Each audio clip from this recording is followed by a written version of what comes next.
Good morning and welcome to the media briefing on the MCPS framework for return to in-person instruction.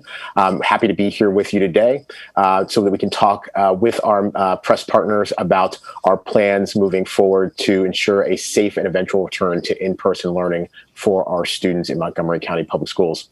We're going to have some remarks from Board President Shepherd-Evans and from Dr. Smith, Superintendent of Schools, and then we're going to open it up to some question and answer.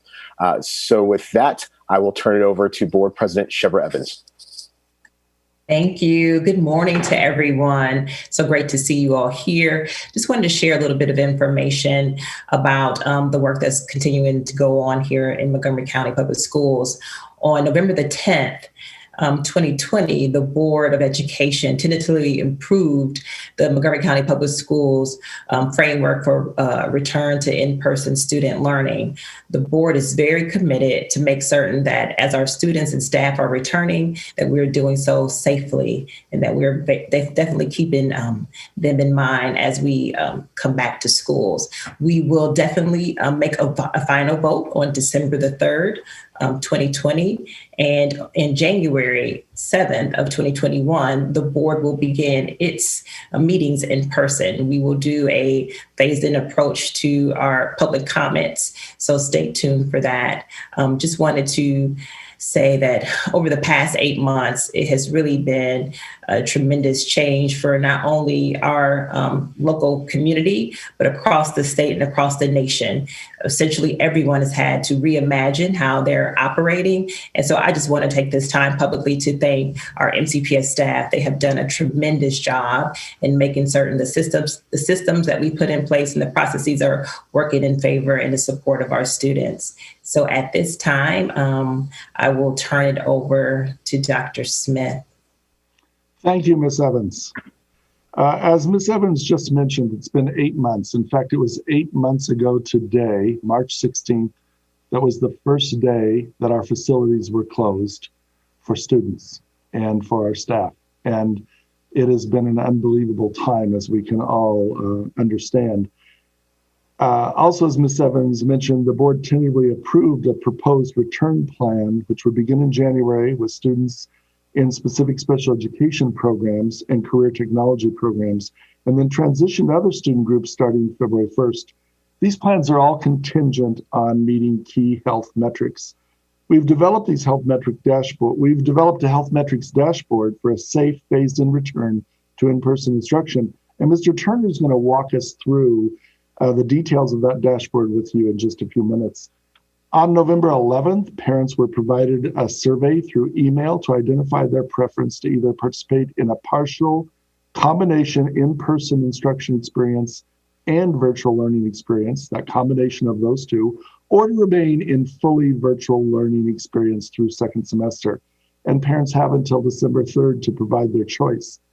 We understand this is an incredibly difficult decision to make, and there are a tremendous number of unknowns. In fact, there have been a tremendous number of unknowns virtually every day since the governor stood up on March 12th and said the state's going to go into a closure. And then again on March 30th, he said, now everyone needs to go home now. And we all remember what it felt like to literally be in our homes for days on end back at the end of March and through much of April of last year.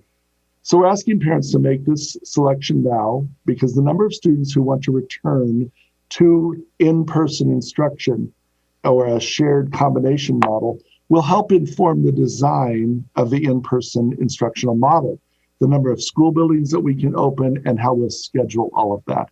So the information, as we gain it, will help us make decisions. That's so important that we all understand that. I want to be clear that an exclusively virtual learning option will be available for families who do not wish to return to in-person learning for the various factors in their lives, and they will have that choice. None of us have ever lived through anything like this before. We continue to talk and collaborate with neighboring school districts, as well as large school districts across this country, and with colleagues across the state and nation about how to handle the challenges of reopening schools. We do know that the virtual model will be in place moving forward. We know that we will continue to provide virtual services even as we bring students back into school buildings. It's important to think about the concept that all of us hold in our heads. The idea that we'll have to provide virtual learning platforms for many of our students, as well as in-person experiences for students, that may be a combination of some sort of model that uses the two systems. I want to stress that we can only move forward with our plans if health metrics are met. We've heard from many members of the community who want us to begin providing in-person learning in December. We've heard from other members of the community who want us to keep everyone on virtual through the rest of the year. We have to have information from our families. We have to have information about our health metrics. We have to continue to gather information every day. As you know, the most recent information across our state is that there's a very high dangerous level of community transmission of cases in our county and across the state right now. That number of cases is rapidly rising. The current numbers do not support a return to in-person instruction for students or student groups at this time. So we're going to continue to collaborate with our county health officer and other county leaders. We'll continue to look at the metrics. And as Ms. Evans said, we will come back on December 3rd and make a recommendation to the board about returning to in-person learning based on what we know at that time. And then we'll keep coming back to that over and over. If we can come back in January, we will. They understand that we all have a shared sense of urgency. Our county health department, our state health department, we talk to them weekly. Our elected officials, the school board members share the urgency that we as a staff have and that you as parents have. So we're getting a lot of guidance and a lot of information from the state health officials, the governor's office, the state superintendent, and state board. All of this information will help us make the best decisions possible, given the many unknowns in this situation. Virtual learning has been a very challenging circumstance for many students and families.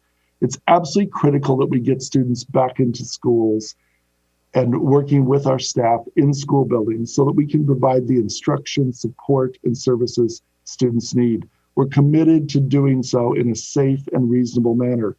COVID-19 is with us and will be with us for the foreseeable future, and we must continue to rethink and reimagine how we operate as a school system to meet the needs of our students. And finally, I want to say a very sincere and genuine and heartfelt thank you to our staff. I know this is a tremendous struggle for all of you as you try to balance the needs of students, their well-being, their academic progress, their need for records, their need to withdraw, their need to register to come into the school system, their need for food, their need for connectivity and technology, so many needs. And you're trying to balance all of those needs as well as your own difficult circumstances in your life. So to the Montgomery County Public Schools, I want to say a very, very sincere thank you for all you're doing as the staff of this school system. And you are amazing, and I appreciate you. So now I'll turn it back over to Mr. Turner, and he will talk us through the dashboard and some of the other factors that we're looking at as we go forward.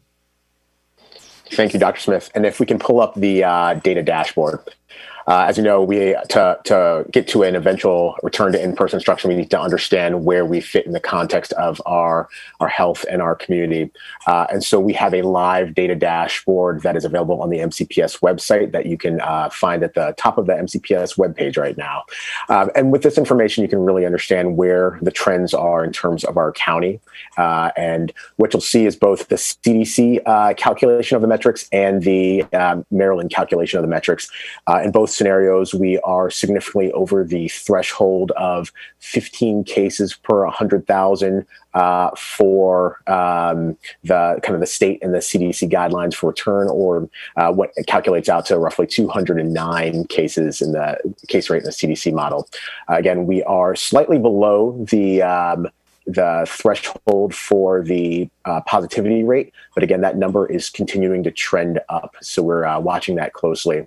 And as well as the information around staff positive cases and staff who are in quarantine. Again, this information is available on the MCPS website and is updated daily. So please check this this dashboard for the most current information. You'll also find our return to in-person instruction health metrics matrix on this page, where you can see what the numbers are in relative context to the data dashboard. So with that, I'll turn it over to the media for our first question.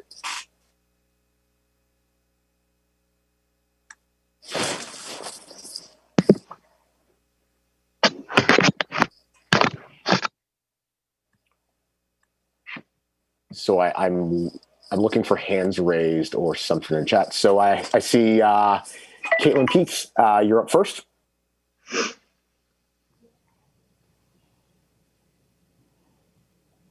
Good morning. Thank you for your time. I have a two-part question actually here for Dr. Smith.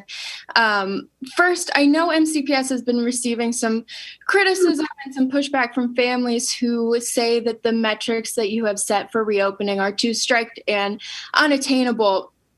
The metrics are a little bit stricter than a lot of the neighboring jurisdictions. So I'm hoping that you can elaborate for us how MCPS got to those metrics and why you feel that they are necessary beyond simply, that the metrics were made in consultation with health officials. Can we just go a little bit deeper into that? And then the second question, I come back to the summer when MCPS was planning for a reopening in the fall, there was a lot of pushback from teachers and families who felt that that plan was not adequate precautions. Enough. And so I'm curious, what did you learn from that, and how will you take that and put it to use moving forward? So I'll address the second part of your question first, and that is a lot of pushback about not reopening. And I think what we knew in the summer as residents of this county and this state and this country and this world is different than what we know now.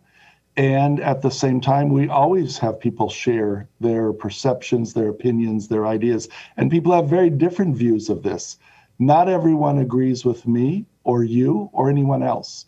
And so we look at all of that information that we get, and that informs our way of thinking about all of this. But no one piece of information or no one perspective informs everything we do. So we look at all of it as part of a set of information that helps inform us go forward. And so that's critically important. And I receive hundreds of emails all the time, as do all the board members, as do other staff members. And so it's not about who sends the most emails or which perspective gets the most attention. It's trying to look at all of it. In working with our health professionals, you want us to go a little deeper, but the fact is the governor put out a positivity rate and he put out a new cases per 100,000 rate on August 27th. That is the foundation for what the state health department and what the county health department has done. The CDC has put out very similar numbers. And so as we look at that, we use that information and our weekly conversations with the Maryland Department of Health and with the county health officers to make decisions. We also talk with colleagues and school systems across the state weekly and across the nation on a regular basis to look at how decisions are being made, what best practices are, what's happening. And, I point to the fact that several school systems have now that tried to use somewhat lower metrics have now had to close across the nation. And that disruption is very, very difficult for families, staff, and especially for our students. So we're trying to do all of this as we think about what's best for our students, what's best for our community, and what's best for our staff. And that is no easy challenge. And no one's life right now is easy given this circumstance. Can I just ask the quick follow-up to that, just a clarification? It kind of sounds like you're alluding to that you want to avoid reopening and then having to shut back down again. Is that fair? Reopening and shutting the system back and forth? Absolutely. Right. Okay. That is not good for anyone. Now, once we do open, we may well have to open and close schools, but that's a different question based on outbreaks. And that's a pretty complicated set of information that is evolving every day and every hour as we work through this. Thank you. We have Aisha from Fox 5 up next.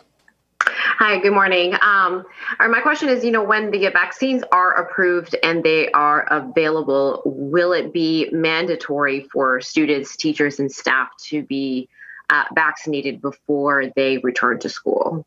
So we've had extensive conversations with the Maryland State Department of Health Deputy Secretary of Health, Dr. Chan, with Dr. Salmon, the state superintendent, and we have had conversations with our staff here and with Dr. Gales and Dr. Stoddard.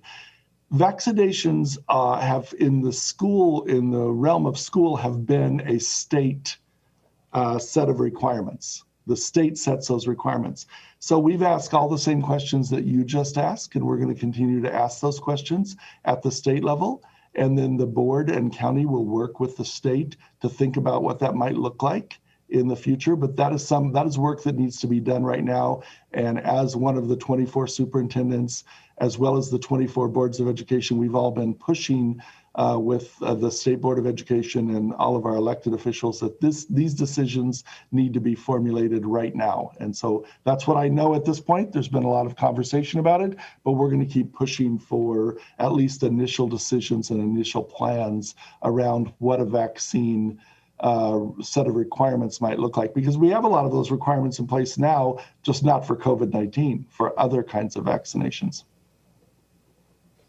Thank you, Dr. Smith. And the media reporters can now turn on their cameras if they'd like and raise their hands. Again, we'll take questions, so please indicate if you have a question.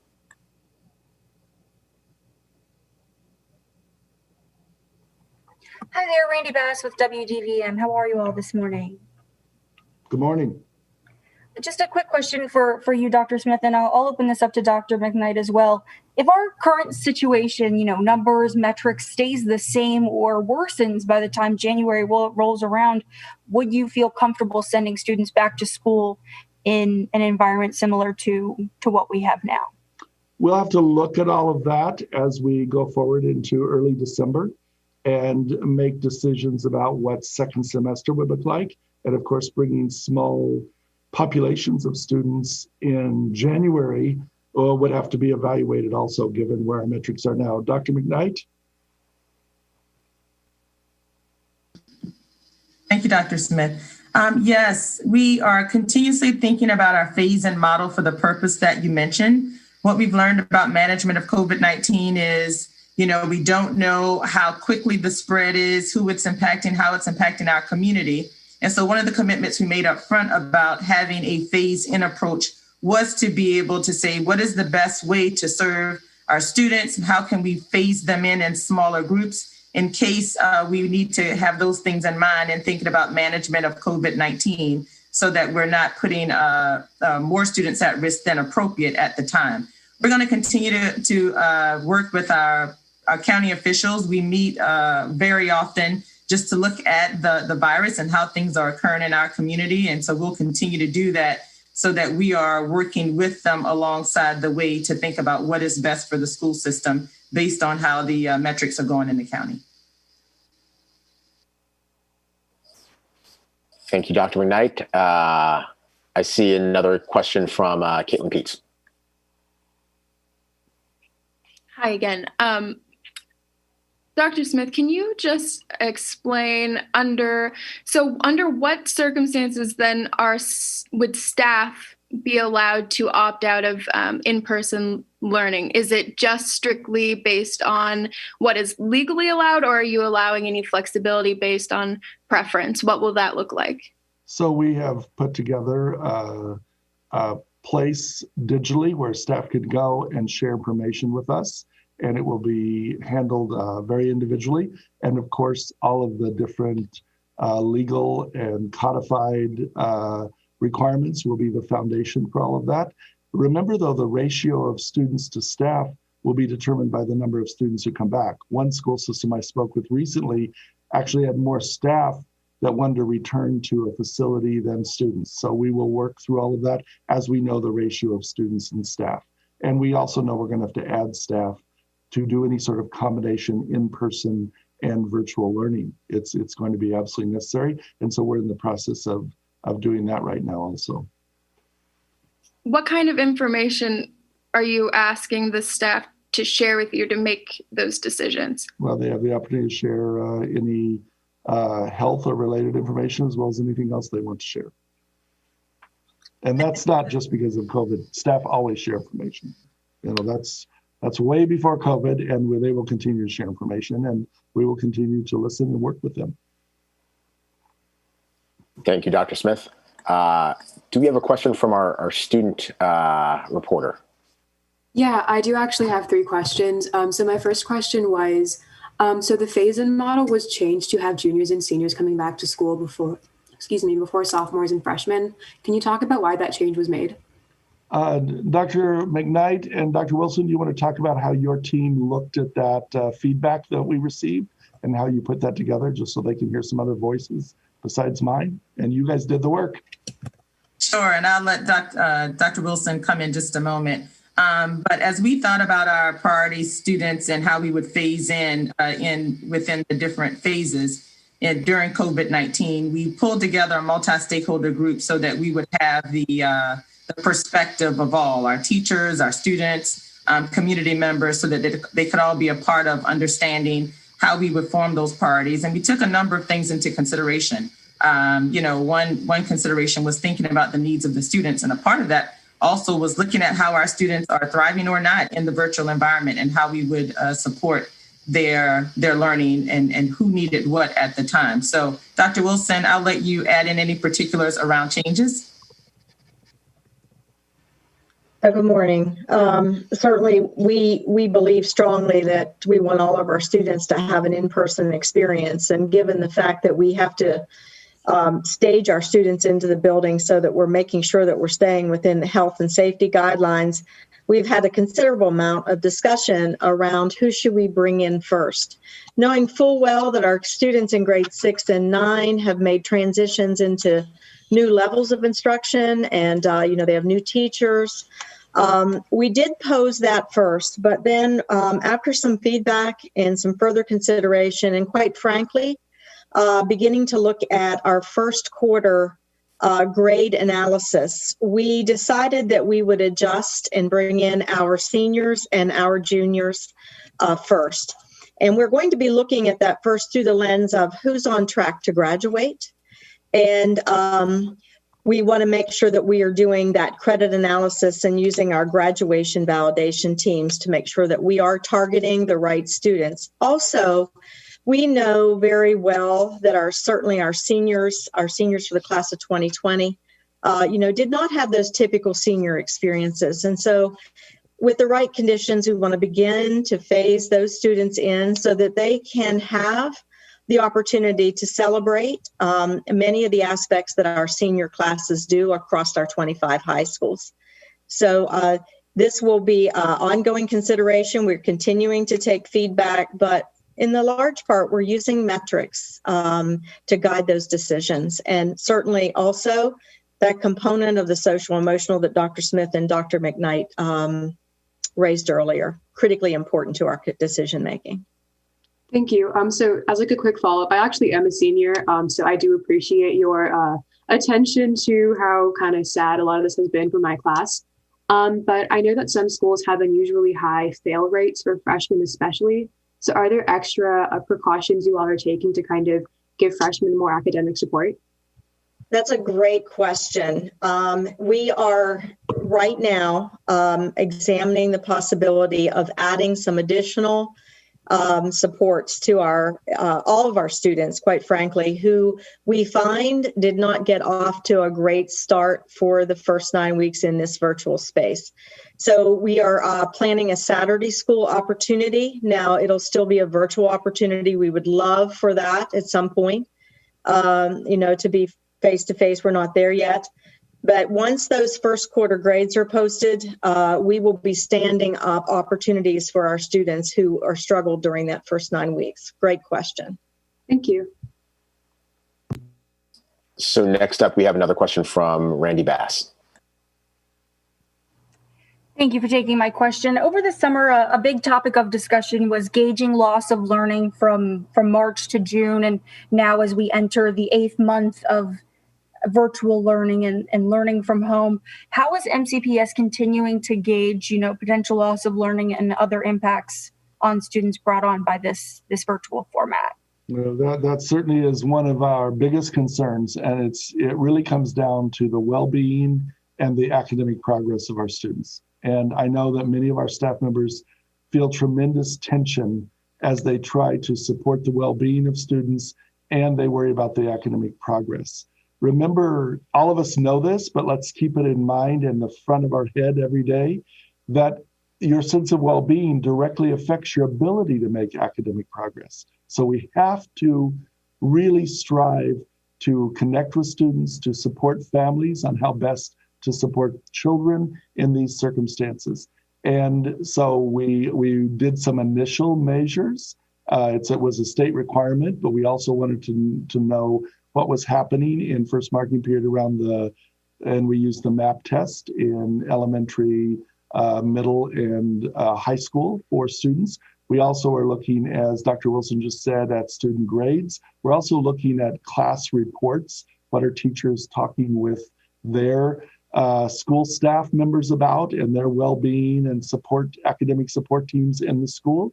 And it really is very much becoming an individual issue as we think about it. And we want to continue to use all of the resources we have to do the things that Dr. Wilson was just describing, whether they're enrichment, whether they're support because a student has fallen behind in their reading, and then knowing where each student is and making sure they're connected and engaged with us. And so we're putting all of our resources toward that. We're putting all of our effort toward that at this time. And it's quite a challenge to do that. But that is our most important focus for our students across the school system, is continuing to make sure they're making academic progress in a circumstance of tremendous physical, social, and psychological well-being support, because that has to come first. And that has to happen for students if they're going to make academic progress. Thank you, Dr. Smith. We have a question from Donna St. George from the Washington Post.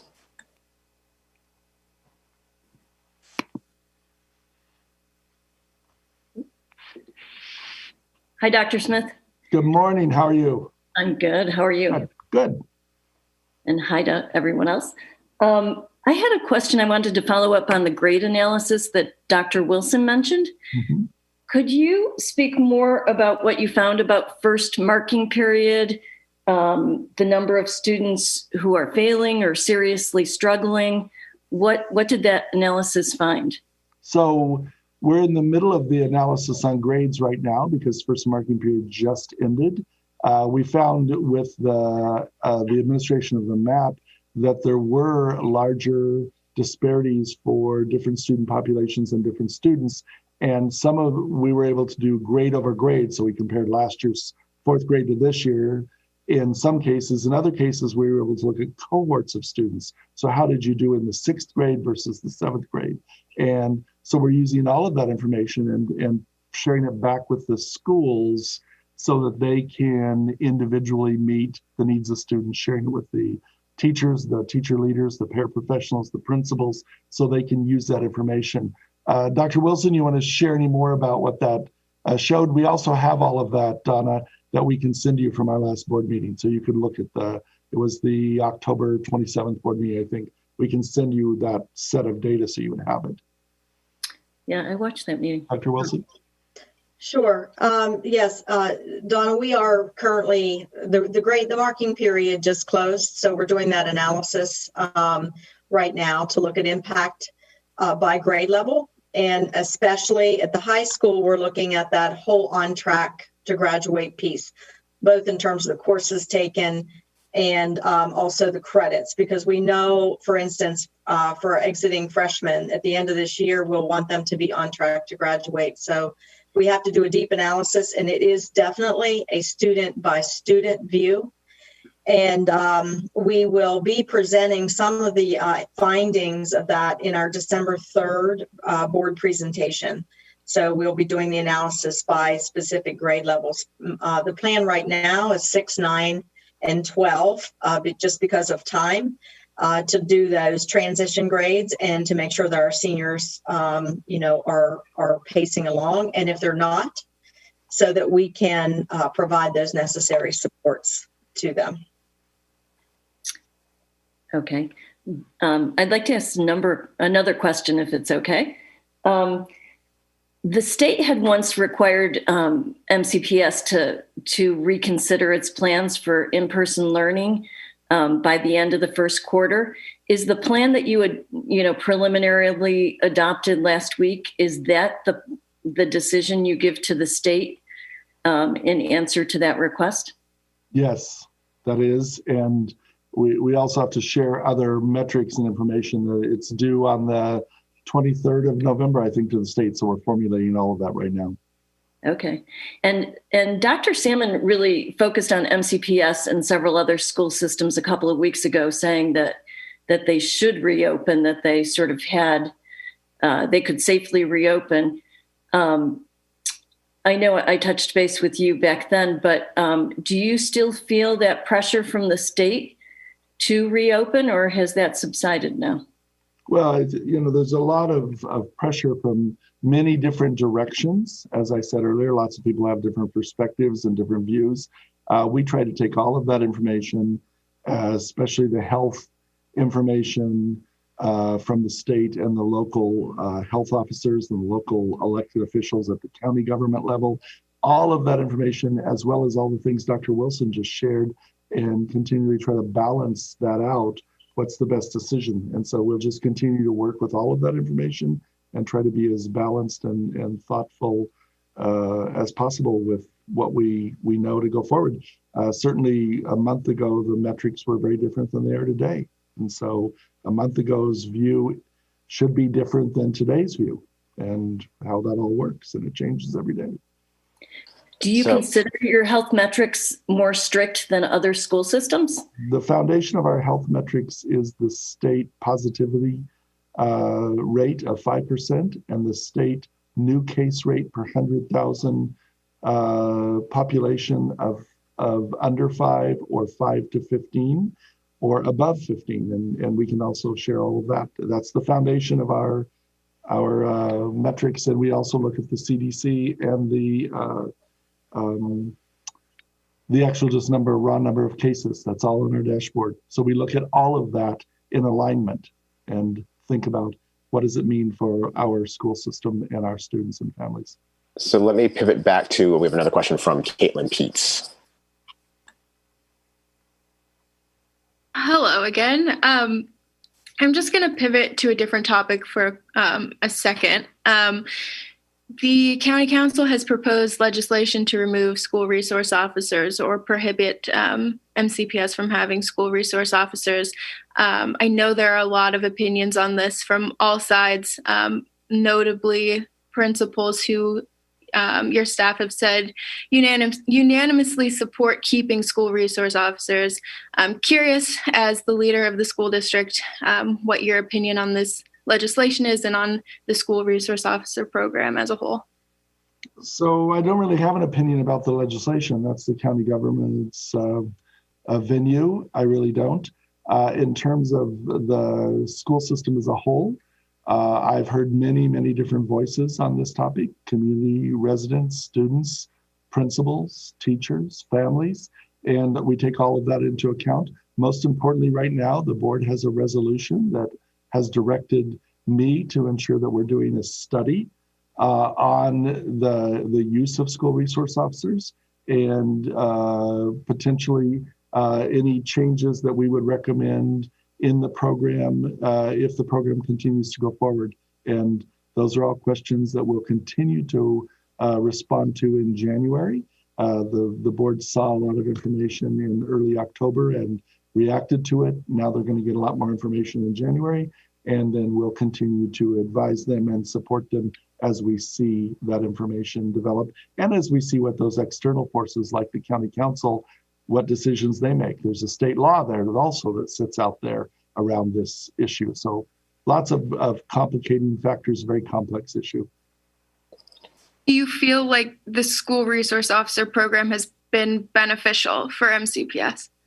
Yes, I think there have been lots of benefits, and there have been lots of reported causes for concern. And that's why we're having this conversation, is because of that balance of things.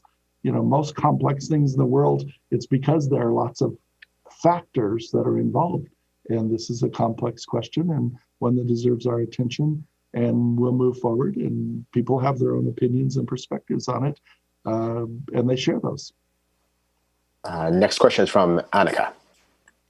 Hi again. So at the last board meeting, Dr. Smith, you talked a little bit about still trying to work on this all virtual model, especially for students who are high risk. So in addition to this idea of like Saturday school or something, what are your priorities for trying to make the virtual model more effective? Well, we're going to continue to build out the all virtual model because I think it's with us forever, for the foreseeable future. I really do. I mean, what school will look like in the future, I don't know. I've been involved in schools for 41 years, so I know what they used to look like and what they look like now. What will they look like 10 years from now? I don't know, or 20 years. But I do think that a virtual option has been growing across the nation and across the state. In Maryland, a little more slowly than other states, some other states, until now. And so Maryland actually has had to do some catching up, if you will, around virtual. But some of the examples would be is the question of, do I want to ride a bus to get to this special program that I want to go to, or drive myself in the case of some seniors, or do I want to just join virtually?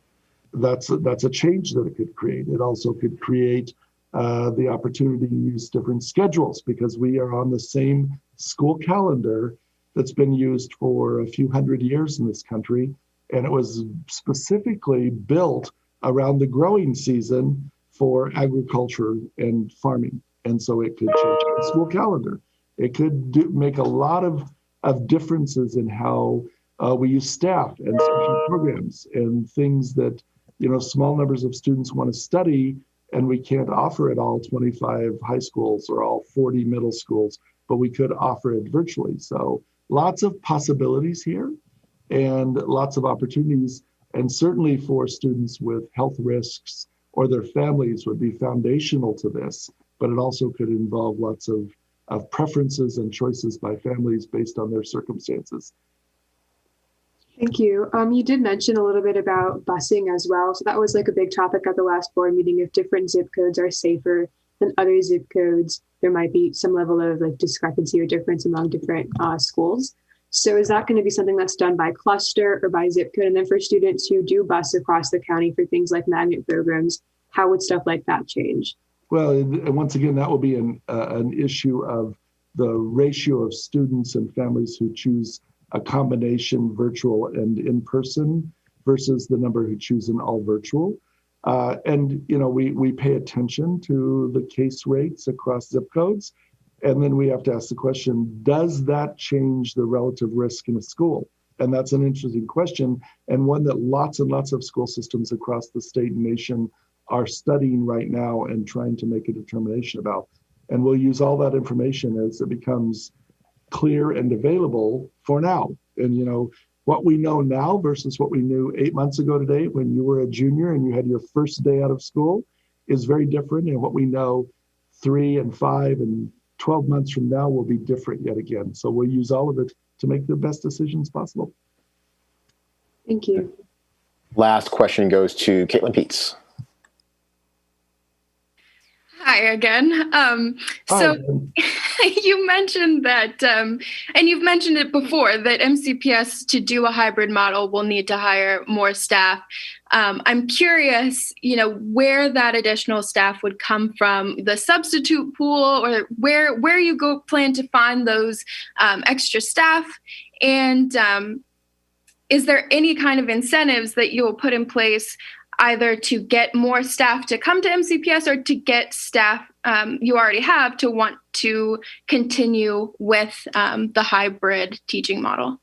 We'll work directly with our 3 associations and our school board around incentives, and that's a specific conversation that we want and need to have with them, and we're required by law to have with them.